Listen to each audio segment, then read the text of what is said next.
नमस्कार प्यारे साथियों, प्यारे विद्यार्थियों और प्रतियोगी परीक्षाओं के मेरे जाबाज साथियों।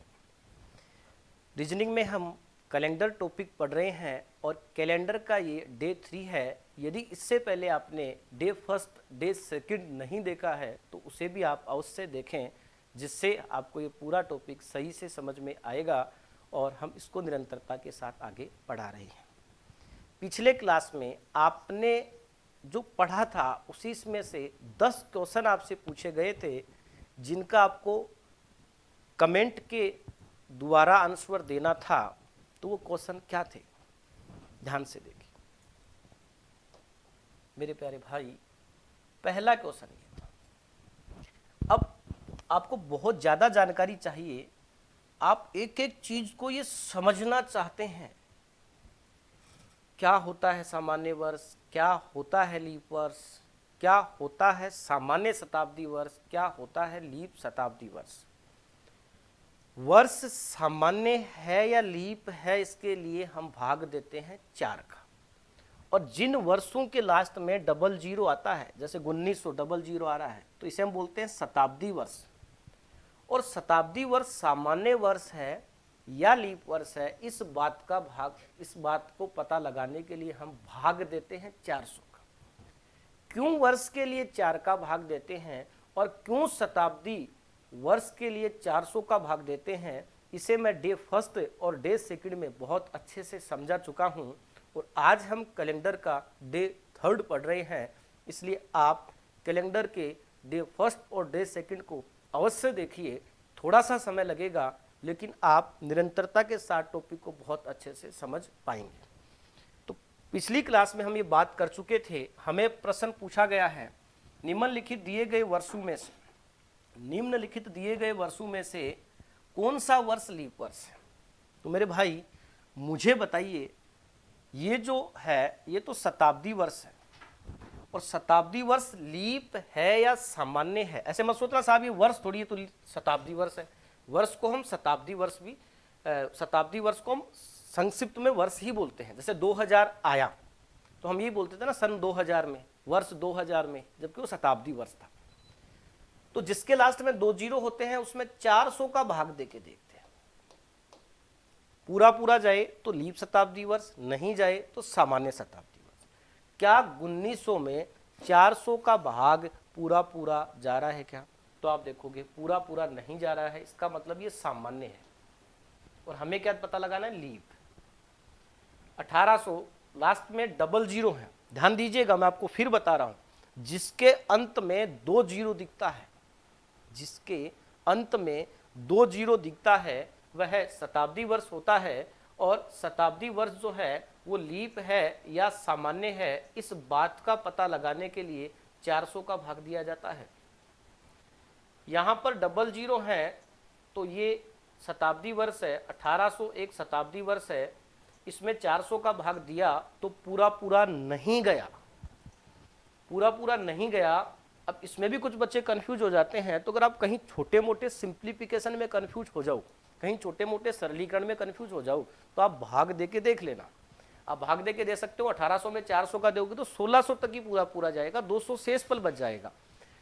मतलब इसके लास्ट में डबल जीरो है, तो यह जो है ये शताब्दी वर्ष है। और शताब्दी वर्ष सामान्य है या लीप है, इसके लिए हम भाग दे के देखते हैं 400 का। यहाँ हमने 400 का भाग दिया, पूरा नहीं गया और पूरा नहीं जाता है, तो वह आपका होता है सामान्य वर्ष। जबकि हमें क्या बताना है, लीप वर्ष। तो यह जो है यह लीप वर्ष नहीं है। थोड़ी सी हम आगे बात करते हैं। तो देखिए ध्यान से सुनना, ये वर्ष है, डबल जीरो तो है नहीं ना। ए और बी में आप देख रहे थे लास्ट में डबल जीरो थे मतलब वो शताब्दी वर्ष थे। और शताब्दी वर्ष लीप है या सामान्य है, इस बात के लिए हम 400 का भाग देते हैं। ठीक है, पूरा चला जाए तो लीप होगा, अर्थात उसमें फरवरी 29 का आएगा। नहीं जाए तो वह सामान्य होगा, अर्थात उसमें फरवरी कितने का आएगा, 28 का आएगा। ऐसे ही वर्ष जो है वह लीप वर्ष है या सामान्य वर्ष है, इस बात का पता लगाने के लिए 4 का भाग देके देखा जाता है। 1992 में आपने 4 का भाग दिया। देखिए पूरी संख्या में 4 का भाग देने की जरूरी नहीं है, लास्ट के 2 डिजिट में आप भाग देके देख लीजिए। यदि लास्ट के 2 डिजिट में 4 का भाग पूरा पूरा जा रहा है तो संख्या में भी 4 का भाग पूरा पूरा जाएगा। यही 4 के भाजकता का नियम होता है। तो आपने 92 में 4 का भाग दिया और पूरा पूरा चला गया, इसका मतलब यह एक ऐसा वर्ष है जो 4 से पूरा पूरा विभाजित होता है, और 4 से पूरा पूरा विभाजित होने वाला वर्ष क्या कहलाता है? लीप वर्ष कहलाता है। तो हमें यही पूछा है कि कौन सा लीप वर्ष है, तो यह एक लीप वर्ष है। अगर आप यहाँ देखते और इसमें 4 का भाग देते तो चाहे तो आप 1942 पूरी संख्या में 4 का भाग देके देख लीजिए, या 4 के भाजकता के नियम के अनुसार आप केवल 42 में 4 का भाग देके देखिए, तो 42 में 4 का भाग दोगे तो 2 शेष पल रह जाएगा। मतलब इस वर्ष में 4 का पूरा पूरा भाग नहीं जा रहा है, इसका मतलब ये सामान्य वर्ष है और हमें ये बताना था कौन सा लीप वर्ष है। तो ये आपका गलत है। तो पहले प्रश्न का आंसर आएगा 3। ठीक है मेरे भाई, आगे चलते हैं। देखिए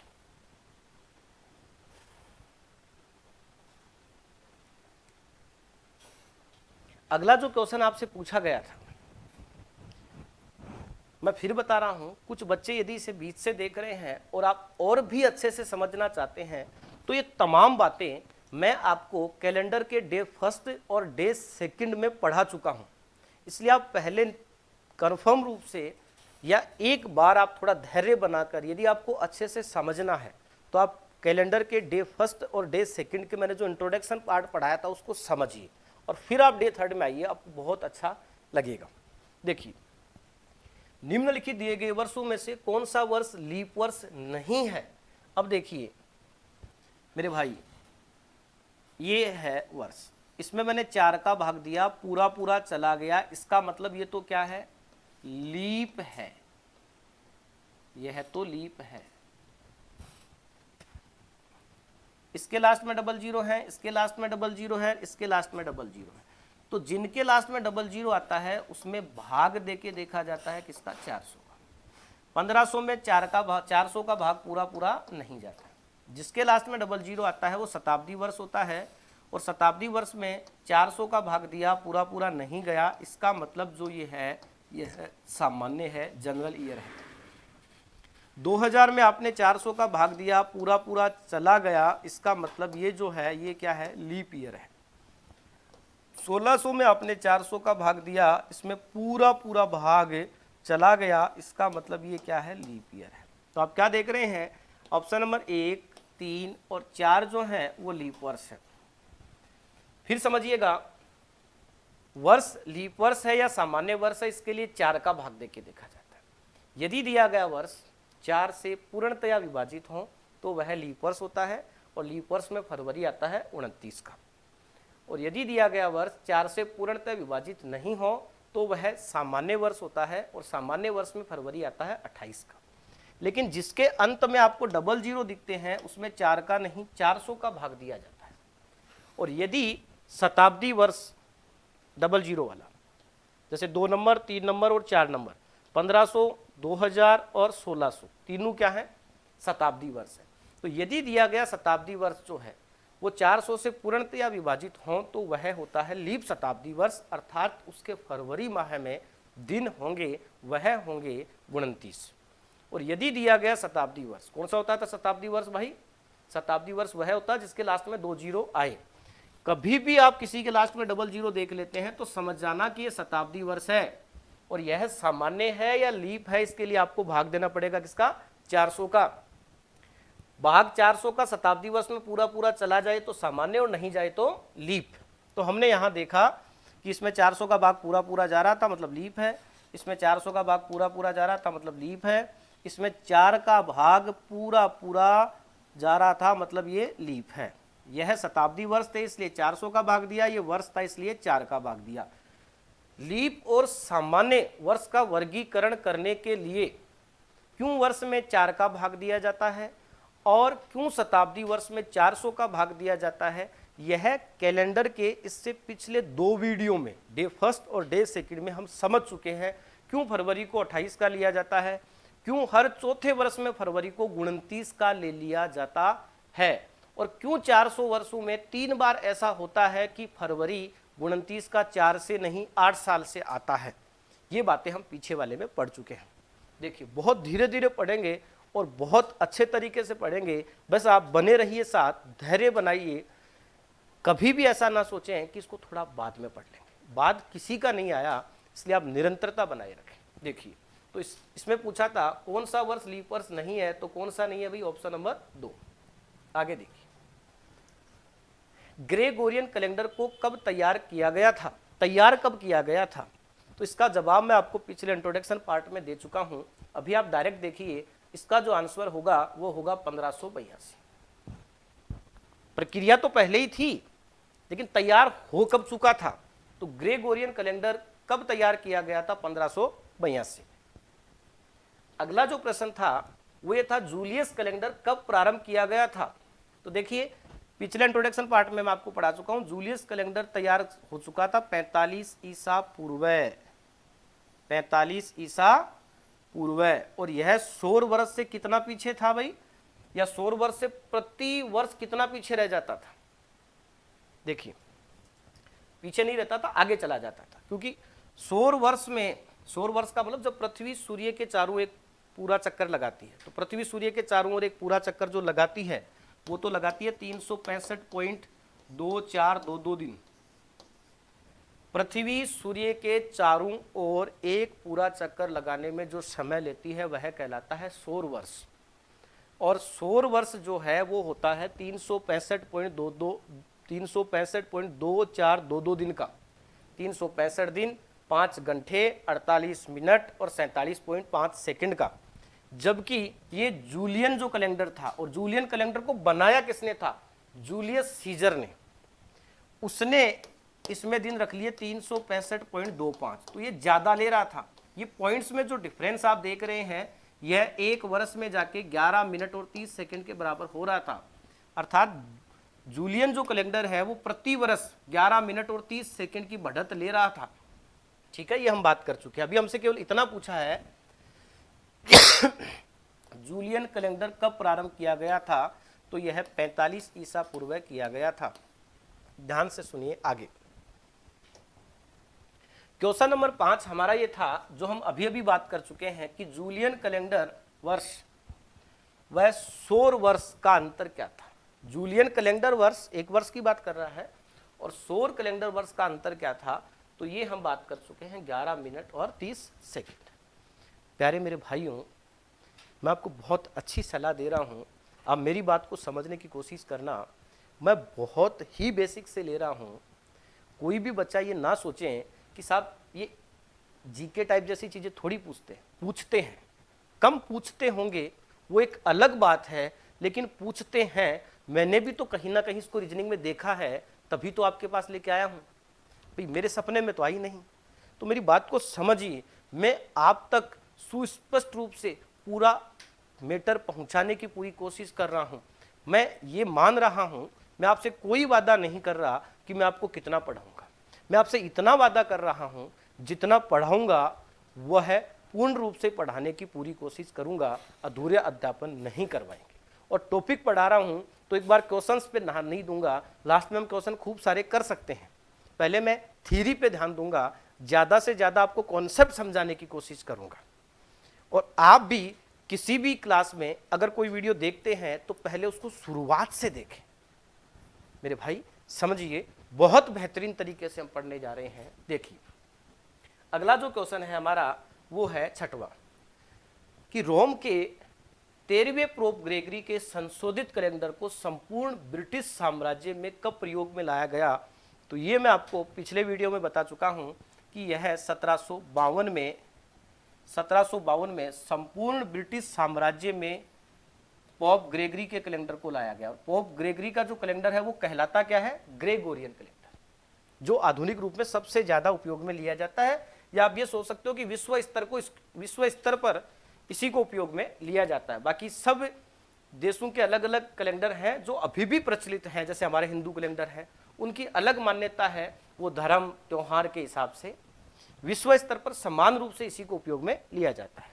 क्वेश्चन नंबर 7 आपका क्या था, विचार आता है ना कि ग्रेगोरियन कैलेंडर की परिकल्पना पहले स्टार्ट हुई, ये बनकर तैयार हो गया 1582 में, ब्रिटिश के संपूर्ण साम्राज्य में इसको लागू कर दिया गया 1752 में। तो ये मस्तिष्क में आपके विचार जरूर आया होगा कि साहब इस कैलेंडर को हमारे भारत में कब लागू किया गया और किसके द्वारा लागू किया गया। तो देखिए प्रश्न भी यही है कि भारत के तत्कालिक प्रधानमंत्री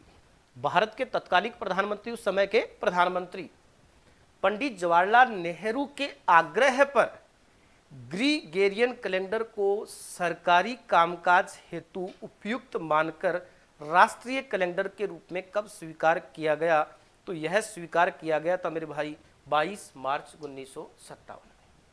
देखिए मेरे भाई आगे क्वेश्चन नंबर 8 हमारा ये था कि इनमें से अलग कौन सा है। तो मुझे बताइए डे फर्स्ट में मैं आपको बहुत ही बेसिक से समझा चुका हूं। वहां मैंने आपको दिन क्या होते हैं, सप्ताह क्या होते हैं, वर्ष क्या होते हैं, कौन कौन से महीनों में कितने दिन होते हैं, हम इनको कैसे समझ सकते हैं, कैसे याद रख सकते हैं, बहुत सारी बातें हमने कैलेंडर के फर्स्ट क्लास में डे फर्स्ट में की थी। तो यहाँ जनवरी 31 दिन का होता है, हमें पता है, मार्च 31 का होता है, ये भी मैंने आपको लिखवाया है क्योंकि मैं संपूर्ण चीजें लिखवाऊंगा। मैं ये मान के चल रहा हूं कि आपको कुछ भी नहीं आ रहा। और कभी आप ये भी मत सोचना कि हम थ्योरी वाले वीडियो देख लेते हैं, क्वेश्चन वाला नहीं देखते हैं। दो प्रकार के स्टूडेंट होते हैं। एक बच्चा ये सोचता है कि साहब थ्योरी पढ़ लेते हैं, क्वेश्चन खुद ही कर लेंगे। एक बच्चा सोचता है कि थ्योरी रहने दो, क्वेश्चन बता दो। देखिए यदि आपको एक अच्छा स्कोर बनाना है, आप यदि एक बहुत अच्छा स्कोर सिलेक्शन के हिसाब से पढ़ रहे हैं, तो आपको थ्योरी प्लस क्वेश्चन दोनों आपको बराबर साथ लेके चलने पड़ेंगे। और मैं उसी पैटर्न पे चलता हूं। और जैसा कि माइंड कोचिंग सीकर में मेरे से जो बच्चे ऑफलाइन पढ़ते हैं या आगाज क्लासेज में पढ़ते हैं, क्योंकि हमारे 5 ब्रांच हैं माइंड, मैं ऑफलाइन जो बैचेज लेता हूं, ऑफलाइन बैचेज हमारे सुभाष एकेडमी, सुभाष डिफेंस और आगाज क्लासेज और माइंड में चलते हैं।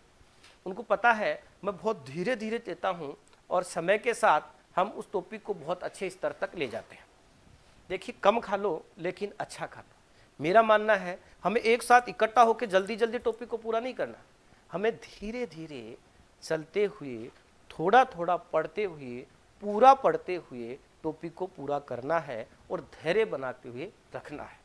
देखिए जनवरी में 31 दिन होते हैं, मार्च में 31 दिन होते हैं, अप्रैल में 30 दिन होते हैं, लेकिन फरवरी में कितने दिन होंगे तो ये तो फिक्स नहीं है ना, क्योंकि फरवरी यदि सामान्य वर्ष में होगा तब तो 28 और फरवरी यदि लीप वर्ष में होगा तो 29। अब इसमें भी आप कई प्रकार के क्वेश्चन देखते हैं, तो आप क्या सोचेंगे कौन सा अलग है। तो आप ये बोलोगे साहब जनवरी, मार्च और अप्रैल ऐसे महीने हैं जिनके दिनों के लिए हम निश्चित रूप से बोल सकते हैं, लेकिन फरवरी में कितने दिन होते हैं ये बात आपको डायरेक्ट पूछी जाए तो आप नहीं बता सकते। आप ये निश्चित रूप से तब बता सकते हैं जब आपको ये बोला जाए कि सामान्य वर्ष के फरवरी में कितने दिन होते हैं या लीप वर्ष के फरवरी में कितने दिन होते हैं। लेकिन क्वेश्चन जो आपसे पूछा है वह पूछा ही यह है कि निम्नलिखित में से विषम भिन्न अलग पद कौन सा है।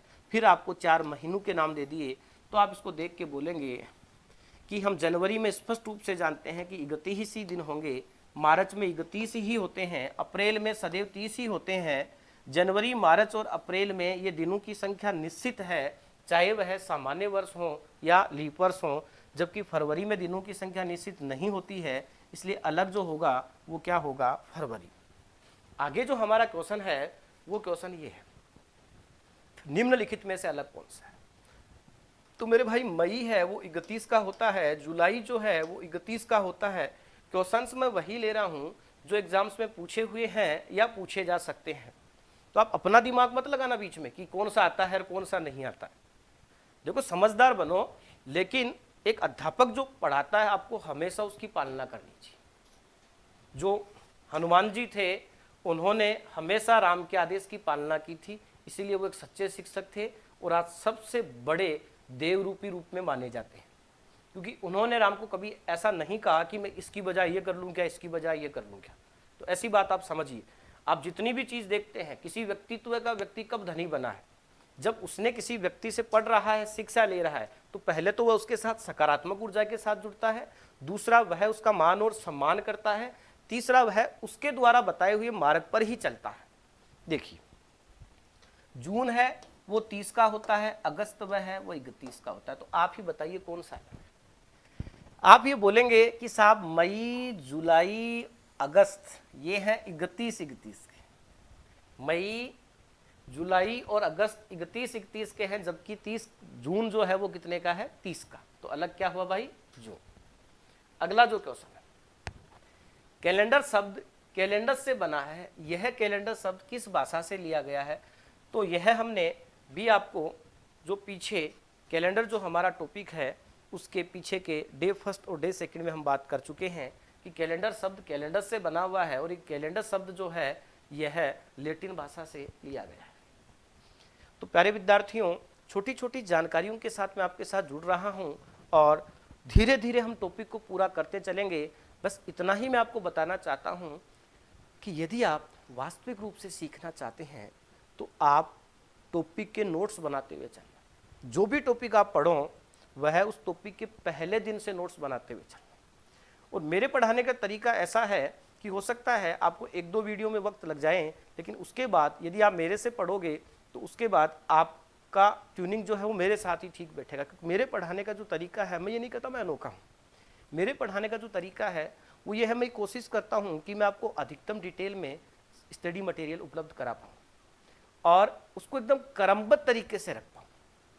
इसलिए आप एक ही जगह को सर्वोपरि माने कि मैं आपको कई बार बोलता हूं, कई बार समझाता हूं कि आपको 100 किताब नहीं पढ़नी, आपको 20 किताब नहीं पढ़नी। सही तरीका है कि एक ही किताब को 10 बार पढ़ो, 10 किताब पढ़ने की कोशिश मत करो। और ये बात मेरे पे एकदम से लागू होती है। आप थोड़े ही दिन बाद में देखोगे कि आप मेरे से पढ़ने के बाद अन्य जगह पढ़ोगे तो आपको ठीक फील नहीं होगा। इसलिए आप इतना विश्वास रखें, आपको कहीं पर कोई समस्या नहीं आने दूंगा। आप निरंतरता के साथ मैं जितना पढ़ा रहा हूं सिर्फ उसी के नोट्स बनाते हुए चलें, उसी को पढ़ें और मैं आपको पर्याप्त मात्रा में पूरी पाठ्य सामग्री उपलब्ध करवा दूंगा, बेहतरीन से बेहतरीन, उस कंपटीशन स्तर तक की जो आगामी आने वाले 10, 11, 12 वर्षों तक आपको समस्या नहीं दे सकता। आपका सिलेक्शन जल्दी हो जाएगा। आपके नोट्स से जो आगामी टाइम पर कोई भी आपका छोटा भाई, कोई भी आपसे परिचित पढ़ेगा तो उसको 10-11 साल तक भी ये लगेगा कि हमने जो मैटर लिखा है इसका लेवल उस स्तर से काफ़ी अच्छा है। तो आज के लिए इतना ही, मिलते हैं फिर से अगली क्लास में। तब तक के लिए अलविदा। जय भारत, जय भारत, जय राजस्थान, जय माइंड, विजय माइंड।